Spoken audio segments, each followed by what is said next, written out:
Hello, Volpo here today, and today I'm going to be trying out a new type of video, or make it, not just try it, where I'm just going to be commentating over a time lapse of what I made. And in this case, this is my Volpo intro.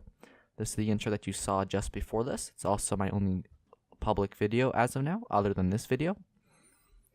And the idea behind these videos here is that I'm going to give a commentary, and at a certain point in the episode, I just called an episode, but in the video, I'm going to actually go and show you what I'm doing, and show you how to do it on your own if you want to. Since this is a Blender channel, I am going to try to keep the tutorial segment focused on Blender, but of course, why not do something with Photoshop or GIMP? Because I figure GIMP, you guys probably have GIMP more than Photoshop. But nonetheless, the fish, there are fish on this same image, they're to the left. I made those on stream, and I didn't use that in the time lapse because during the stream I was not as focused on my actual work. I was talking to other people in the stream chat, so it doesn't look as good on the time lapse. But nonetheless, the fish are kind of important, so that's why I mentioned that. So right now I just painted all the assets.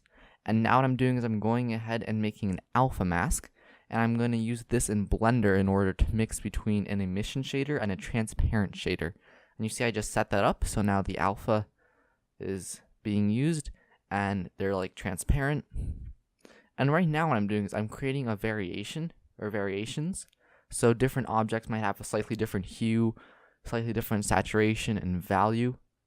And I create these range nodes where all I do is control the range, and then I automatically get my different results. And even then, you'll see a bit later on, when I want a certain color, I just keep duplicating the object until I get the color I want. Then after I get the color I want, I just use that one in particular. You're going to see this with the fish 5 minutes down the road.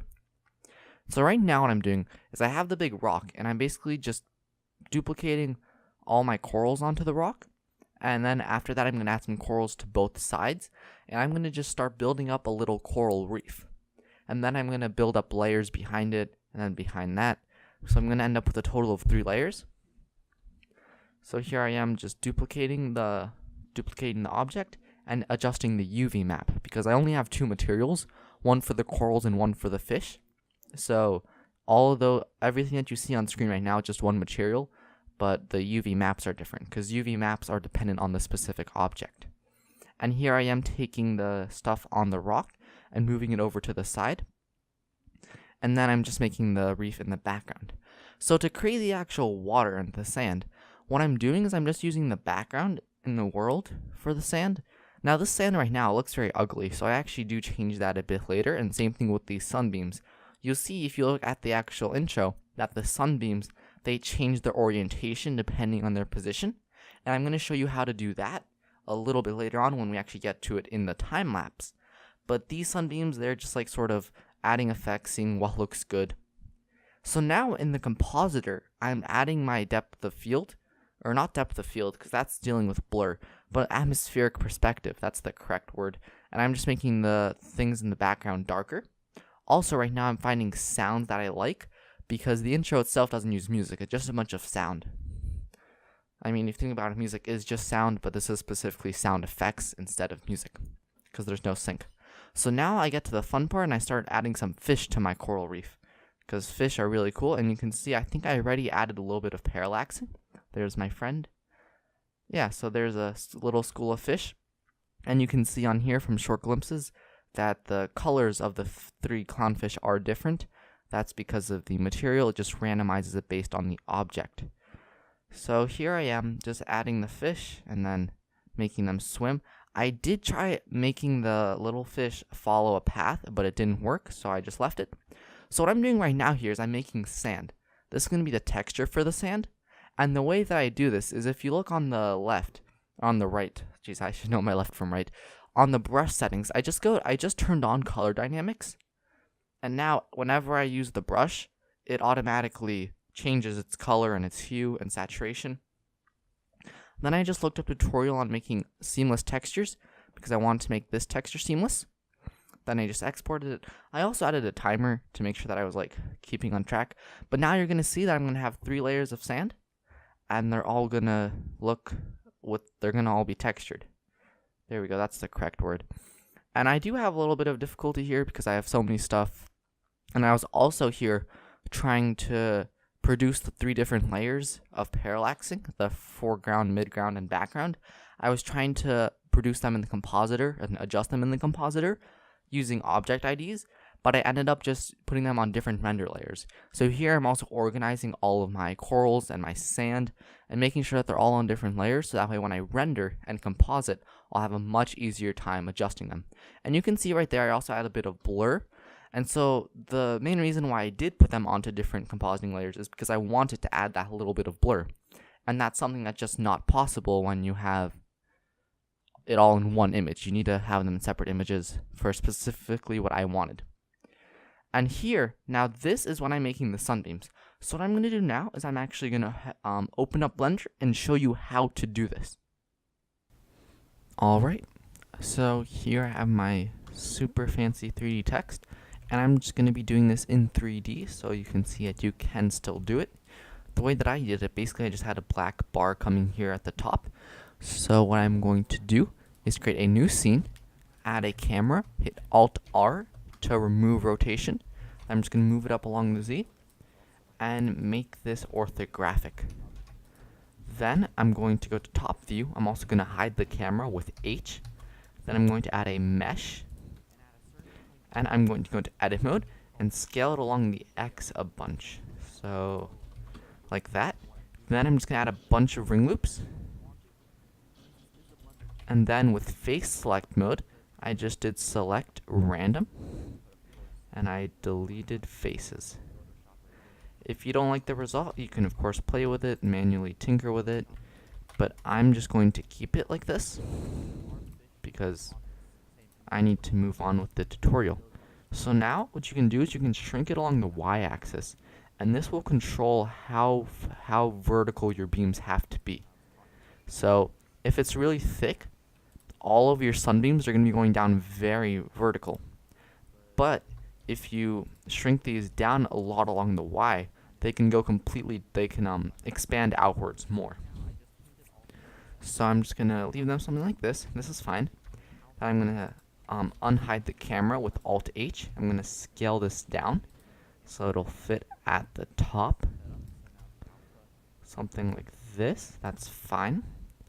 Then what I'm going to do is I'm going to move it all the way to one side.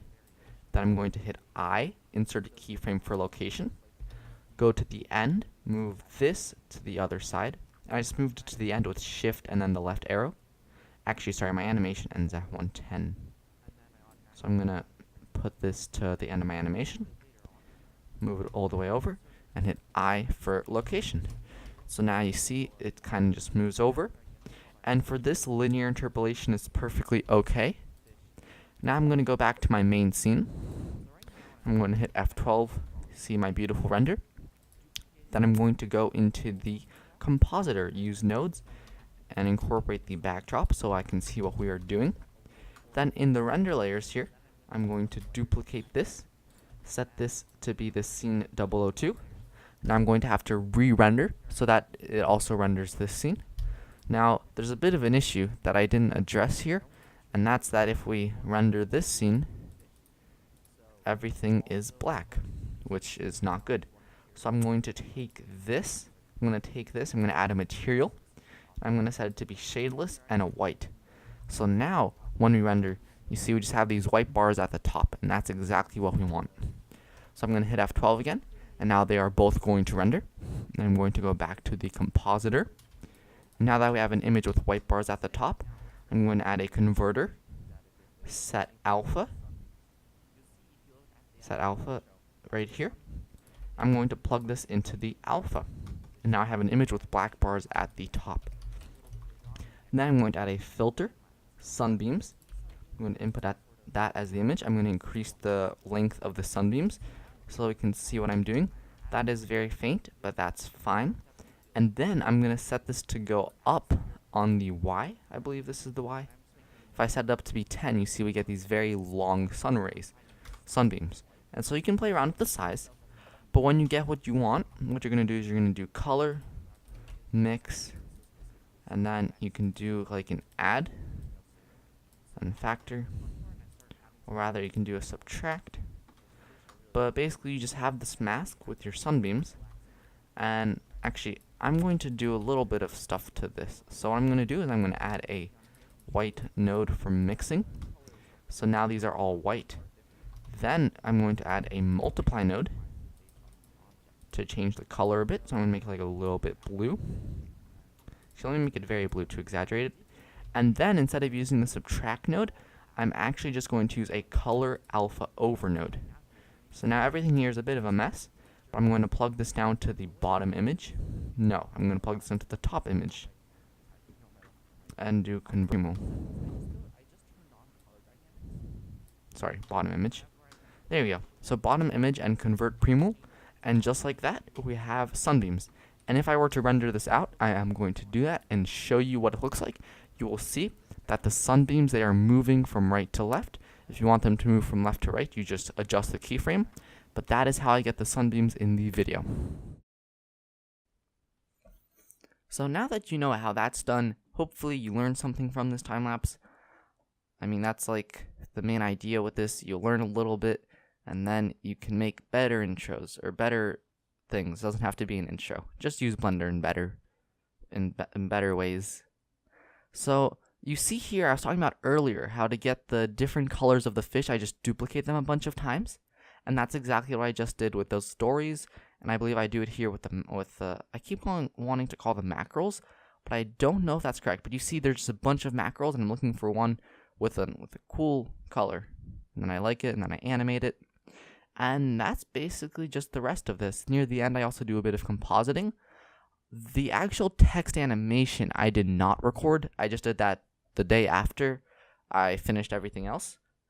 But I'm going to leave the rest of this time-lapse to music. And I hope you enjoyed. Comment below if you want me to do more videos like these. Also like it for support and subscribe, because that's what you do to YouTubers who you like.